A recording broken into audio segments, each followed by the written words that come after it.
नमस्कार प्यारे बच्चों, हमने प्रश्नावली नंबर 9 बीजीय व्यंजक एवं सर्वसमयिका हमने स्टार्ट की थी और इसका बेसिक हमने देख लिया था।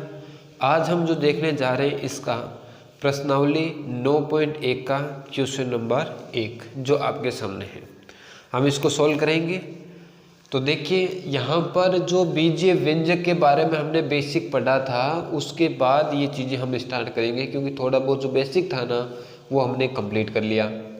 अब यहाँ आपको ध्यान में क्या रखना है, पहला क्वेश्चन क्या कह रहा है, निम्नलिखित व्यंजकों में से प्रत्येक के पदों, यानी जो व्यंजक लिखा गया है अपने पास, ये 1 नंबर 2 नंबर 3 नंबर जितने भी व्यंजक हैं इनमें पद कौन कौन से हैं।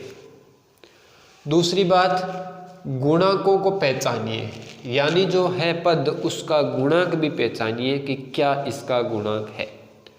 तो चलो देखते हैं। सबसे पहले स्टार्ट करते हैं 1 नंबर क्वेश्चन से। तो सबसे पहले मुझे बताओ इसके अंदर कितने पद हैं।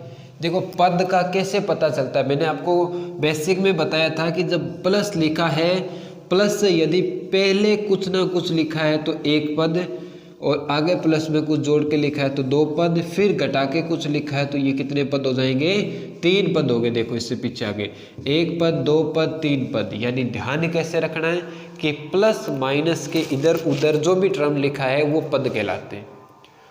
अब पद केवल संख्या भी हो सकता है, चर अचर भी उसके अंदर क्या आ सकता है, साथ में आ सकता है।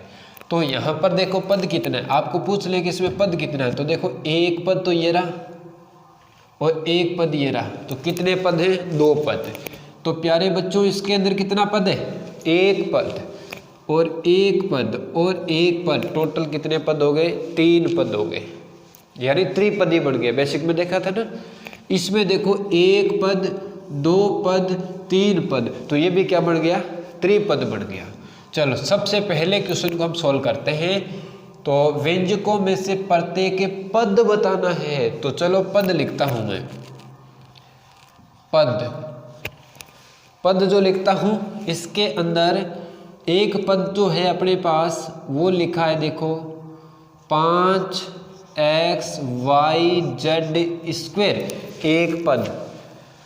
1 पद और लिखा है, वो कौन सा पद है इसके अंदर, दूसरा पद में लिख दूं, वो लिखा है -3z y लिखा है, 2 पद लिखे हैं, पहला और दूसरा। तो ये तो इसका हो गया फर्स्ट पद हो गया और ये सेकंड पद हो गया, यानी 2 पद यहाँ पर लिखा था, हमने यहाँ पर दोनों पद लिख दिए। अब क्या कह रहा है कि इसके गुणांक भी बता दो। अब आपके दिमाग में आ रहा होगा माइनस कैसे लिया, जिस पद के आगे माइनस है वो साथ में लेना है, पहली बात तो ठीक है। अब देखो इसमें गुणांक लिख रहा हूँ, 2 पद है, दोनों के गुणांक बताने हैं। जैसे पहले वाला, अच्छा गुणांक होता है क्या, ये भी मैंने बताया था बेसिक में। गुणांक के बारे में हमने देखा था कि जो अपने पास पद लिखा है उस पद के अंदर जो संख्या में मान लिखा है ना, संख्या में मान लिखा है, अचर जो लिखा है वो अपना क्या कहलाता है, गुणांक कहलाता है। चलो सबसे पहले इसकी बात करूं, ये पद हो गए। अब मैं लिख रहा हूँ गुणांक, मैं यहाँ पर लिख देता हूँ 5x y z स्क्वायर का गुणांक। इसका गुणांक कितना हो जाएगा बता दो, देखें मुझे, इसका गुणांक आ जाएगा, देखो इसके गुणा में संख्या में क्या लिखा है, 5 लिखा है, तो गुणांक क्या आ जाएगा, 5 आ जाएगा। दूसरा पद अपने पास क्या है, -3 z y का गुणांक। इसका गुणांक क्या आ जाएगा प्यारे बच्चों, इसका गुणांक आ जाएगा, देखो संख्या में क्या लिखा है, -3, तो -3 आ जाएगा।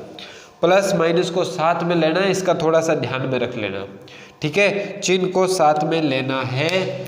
गुणांक कैसे लिए जाता है ये आपको समझ में आ गया होगा। अब बात करते हैं 2 नंबर प्रश्न की, इतना ही करना है, इसका आंसर हो गया। दूसरे में देखो क्या कह रहा है, पहले पद छांट लेते हैं कि कौन कौन से इसमें पद है, पद देख लेते हैं।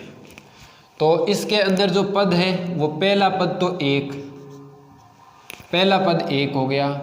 दूसरा पद क्या हो गया, दूसरा पद हो गया x, यहाँ लिख दो x, तथा तीसरा पद कौन सा हो गया, तीसरा पद हो गया एक्स स्क्वायर हो गया। 3 पद आ गए। अब तीनों पदों के गुणांक लिखना है। तो सबसे पहले बात करें, यह इसका हो गया, यहाँ से लिख रहा हूँ मैं। तो पहला पद अपने पास 1 का गुणांक, 1 का गुणांक क्या आएगा बताओ, देखिए 1 के गुणा में 1 ही होता है, कर सकते हैं गुणा। दूसरी बात, दूसरा पद है अपने पास x, x का गुणांक। अब x जो लिखा है इसका गुणांक क्या जाएगा, x के पास में कुछ है क्या, नहीं है, इसका मतलब गुणा में 1 ले सकते हैं, किसी भी संख्या के गुणा में 1 हम लिख सकते हैं। अब बात बताओ, 3 नंबर जो लिखा है उसका एक्स स्क्वायर का गुणांक। अब एक्स स्क्वायर जो लिखा है इसका गुणांक क्या जाएगा, एक्स स्क्वायर, इसके गुणा में कुछ है क्या बताओ मुझे, कुछ नहीं है ना, तो गुणांक हमेशा क्या आ जाता है, 1 आ जाता है। याद करो जब हम एलसीएम एचसीएफ सीखते थे उस समय कई बार क्या होता था, एलसीएम एचसीएफ के अंदर एलसीएम व एचसीएफ जब निकालते थे, जब एचसीएफ निकालते थे ना उस समय कई बार कॉमन आया ही नहीं, और जब कॉमन नहीं आता था उस समय हम क्या लेते थे, उसको क्या लेते थे, 1 लेते थे, क्योंकि 1 तो सब में आता है कॉमन। चलो नेक्स्ट 3 नंबर प्रश्न की बात करते हैं। इसके अंदर पद कौन कौन से हैं, पहले पद लिख लेता हूं, 4x स्क्वायर वाई स्क्वायर एक पद, दूसरा पद क्या है माइनस का 4x square Y square Z square है, एक तीसरा पद और आपको दिखाई दे रहा है, वो पद क्या है, z का स्क्वायर। तो 3 पद आपको मिल गया। सबसे पहला पद क्या है, 4x स्क्वायर वाई स्क्वायर का गुणांक बताना है। गुणांक कितना हो जाएगा, इनके संख्या में क्या लिखा है, प्लस का 4 लिखा है, तो गुणांक क्या हो जाएगा, 4 हो जाएगा। नेक्स्ट लिखा है माइनस का 4x square Y square Z square का गुणांक, इसका गुणांक पूछें तो क्या हो जाएगा बताओ, देखें क्या लिखा है, माइनस का 4 हो जाएगा। तीसरा प्यारे बच्चों क्या लिखा है, जेड स्क्वायर का गुणांक, क्या जेड के गुणा में कुछ ना कुछ है, जेड के गुणा में कुछ ना कुछ है, नहीं है, इसका मतलब गुणांक क्या आ जाएगा, 1। आया समझ में। तो देखिए ध्यान से दोबारा एक बार क्वेश्चनों को सभी को। तो नेक्स्ट प्रश्न 4 के अंदर यहाँ पर अपने पद कितने प्यारे बच्चों, देखो 1 2 3 और 4, कितने पद हैं, 4 पद हैं। इसमें कितना है, 1 2 3, इसमें कितना है, 1 2 3, तो 3 पद हैं। तो अब देखिए जैसे इसका सबसे पहले की 4 नंबर की बात करें तो इसके अंदर पद लिख देता हूं मैं कौन कौन से हैं। तो पहला पद है 3, दूसरा पद है आपके पास माइनस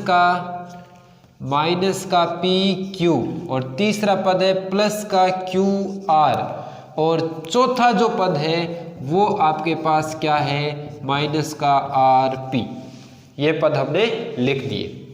अब देखो सबसे पहले 3 का गुणांक, 3 का गुणांक, तो 3 के गुणा में क्या है, 3 का गुणांक हम क्या लिख सकते हैं, 1 लिख सकते हैं, क्योंकि 3 के गुणा में 1 हम ले सकते हैं। उसके बाद दूसरा पद माइनस का पी क्यू का गुणांक, इसका गुणांक क्या हो सकता है, इसके गुणा में क्या है, 1, क्या होता है 1, क्योंकि पास में कोई नहीं है तब 1 होता है। लेकिन एक चीज और ध्यान में रखनी है आपको कि जब p के पास में कुछ नहीं होता है उस समय 1 लिया जाता है, लेकिन चिन्ह को साथ में लेना है। क्या लेना है, चिन्ह को साथ में लेना है, यानी यहाँ पर माइनस तो आएगा, गुणा में कुछ नहीं है तो 1 भी आएगा।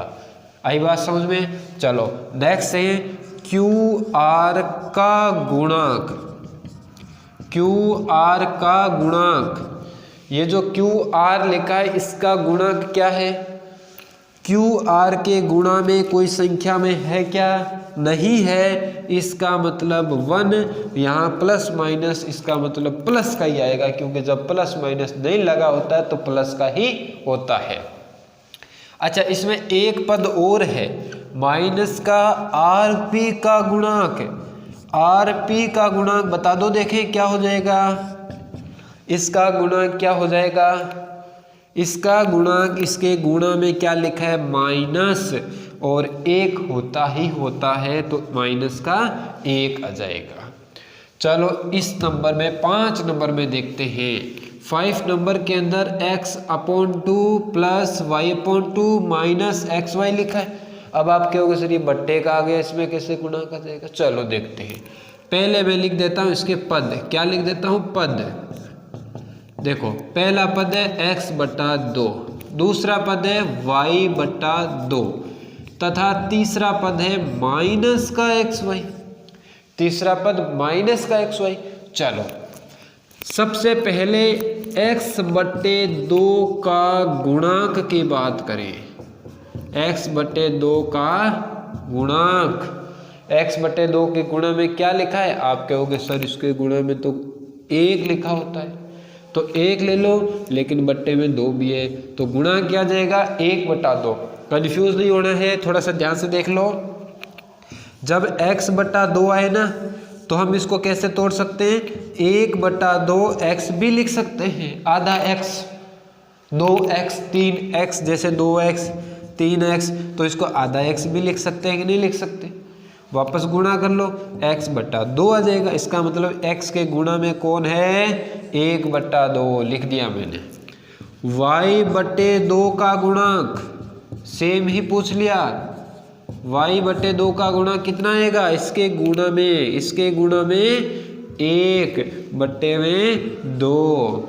तीसरा अपने को क्या पूछ रहा है, -xy का गुणांक, -xy का गुणांक देखिए क्या जाएगा, इसके गुणा में क्या है माइनस, और हमेशा क्या होता है 1, तो -1 आ जाएगा।